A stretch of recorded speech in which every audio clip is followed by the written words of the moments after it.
My name is Eleanor Johnson, and I'm 68 years old this year. Frank, my husband of 45 years, passed away to heaven 3 years ago.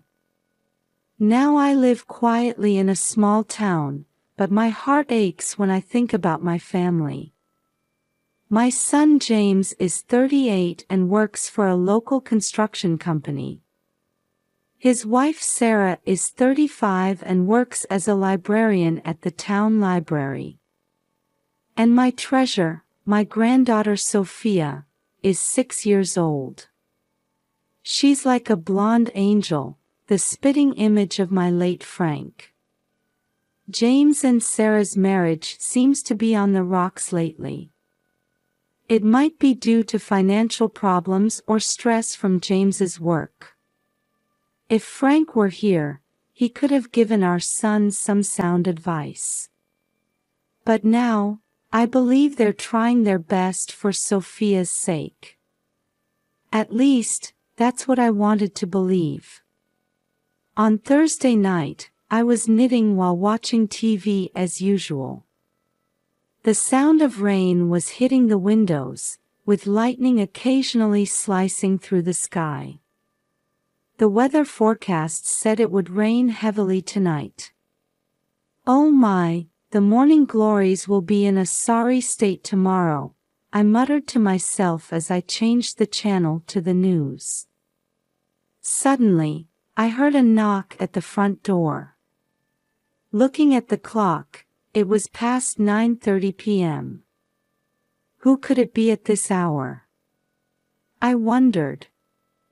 I grabbed a flashlight and cautiously approached the door. Another knock, this time sounding weaker. Who is it? I called out as I opened the door, and my breath caught in my throat. Standing before me was Sophia. Her rain-soaked blonde hair was plastered to her face, her pajamas were covered in mud. And blood. I could see several small cuts on her arms and face. Grandma. Sophia's voice was trembling. Sophia. What happened? I hurriedly pulled my granddaughter close and brought her inside. Sophia couldn't stop shaking, and she could barely speak. I quickly fetched a bath towel and wrapped it around her body. It's all right, you're safe now. Grandma's here with you, I said gently while stroking her hair. Daddy. Daddy. Sophia sobbed, struggling to get the words out. Take your time, sweetie. Take a deep breath, I encouraged her. After waiting for Sophia to calm down a bit, I gently asked, what happened? Why did you come alone in the middle of the night like this? Sophia, with tears welling up in her big eyes, hesitantly began to speak. Daddy got angry, he hit me. The moment I heard those words, something inside me froze. James, hitting his own daughter. Unable to believe it, I was about to ask for more details when Sophia collapsed in my arms as if all her strength had left her. Sophia. Sophia. I quickly picked her up and laid her on the sofa. Thankfully, she seemed to still be conscious.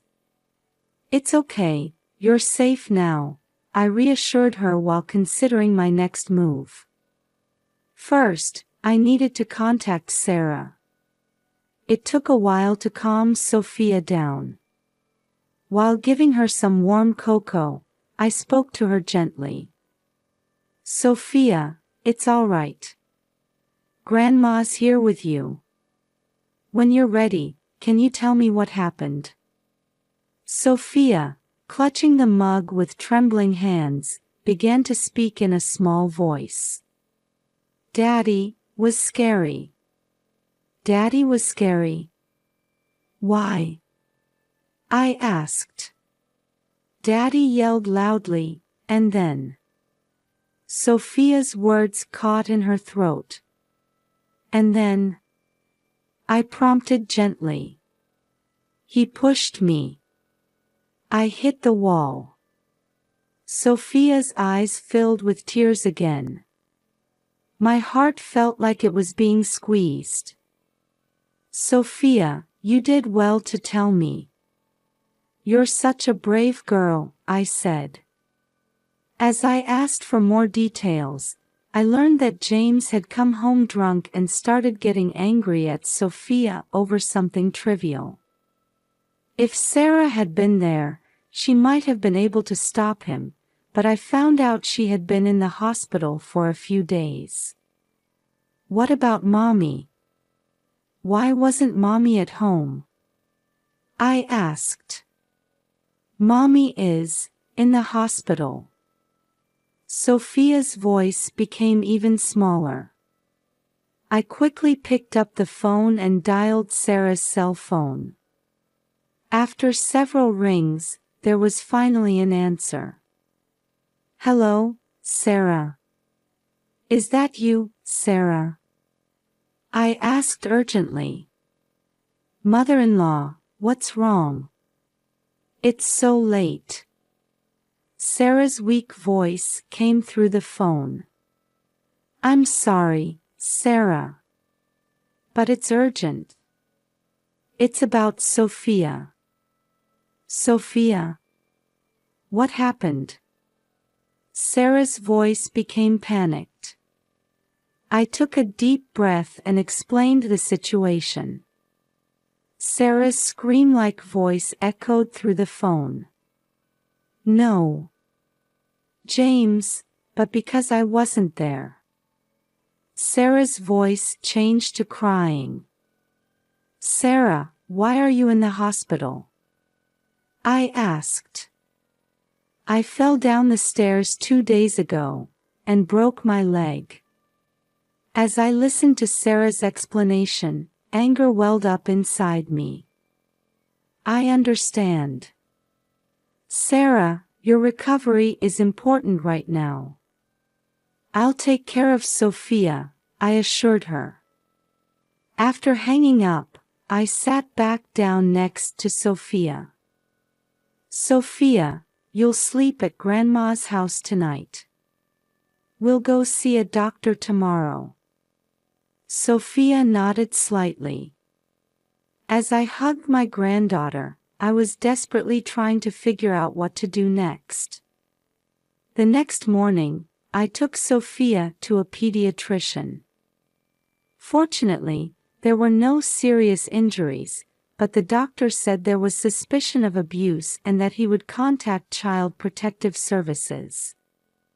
When we returned home after the examination, there was a message from James on the answering machine.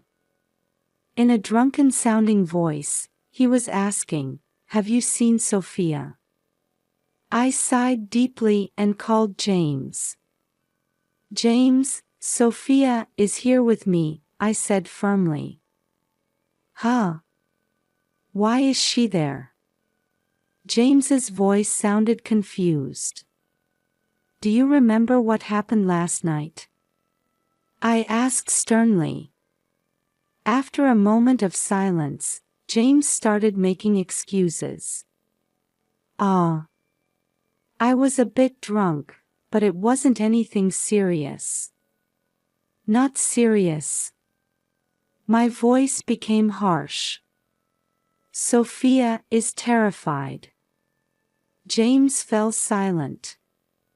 Then, with a sigh, he said, "Mom, actually, there's a lot going on." He gradually began to talk.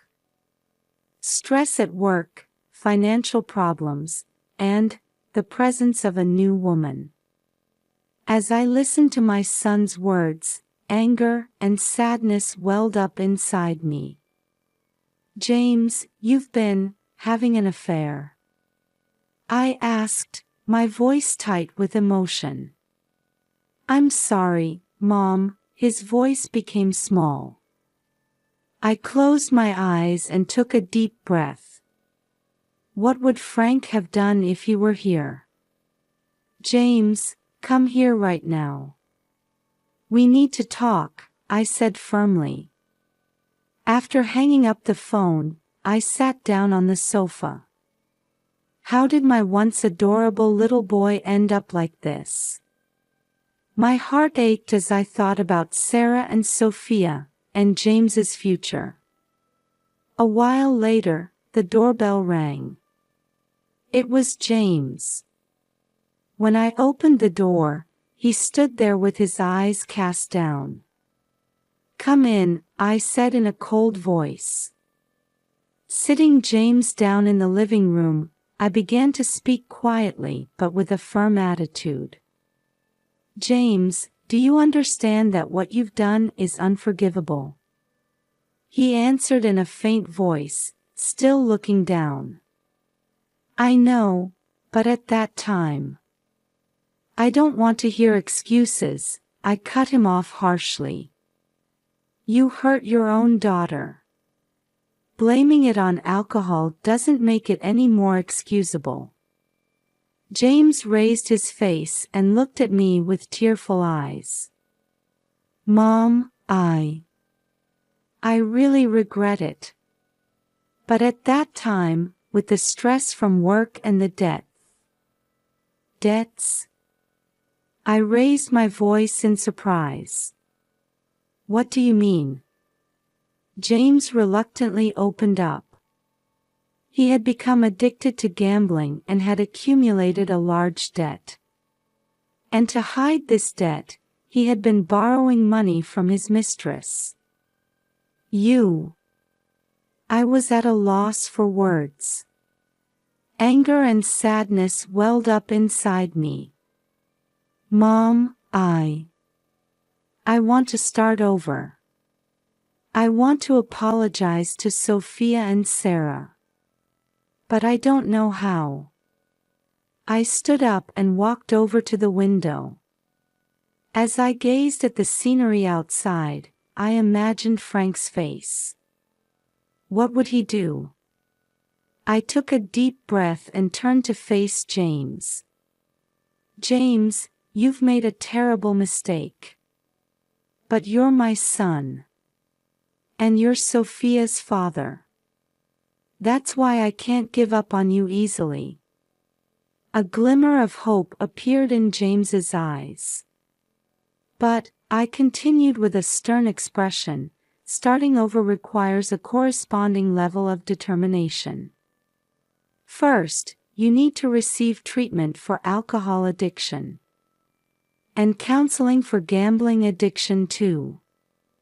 We also need to make a plan to repay your debts. I understand. I'll do anything, James nodded desperately. And most importantly, I looked him straight in the eye, you need to make amends to Sophia and Sarah. It will take a long time to regain their trust. Are you prepared for that? James answered with a serious expression. I am.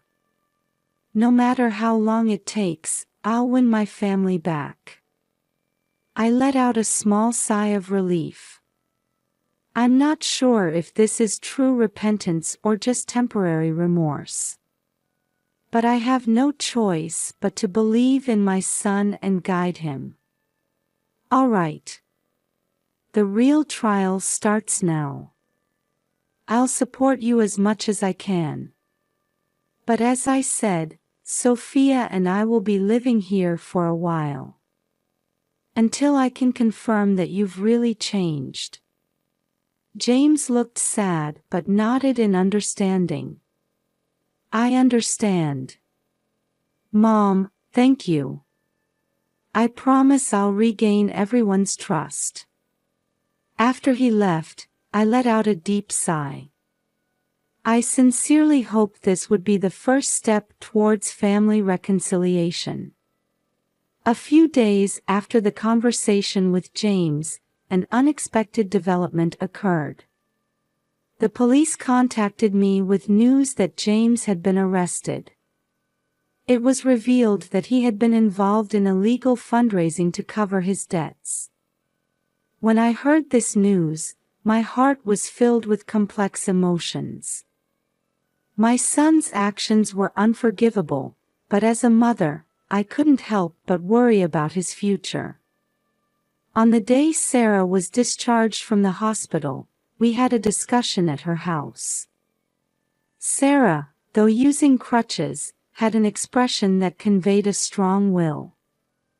"Mother-in-law, thank you so much," Sarah grasped my hand tightly. "For Sophia, and for me." I smiled gently. "Of course, Sarah. You're my precious family." Just then, the doorbell rang.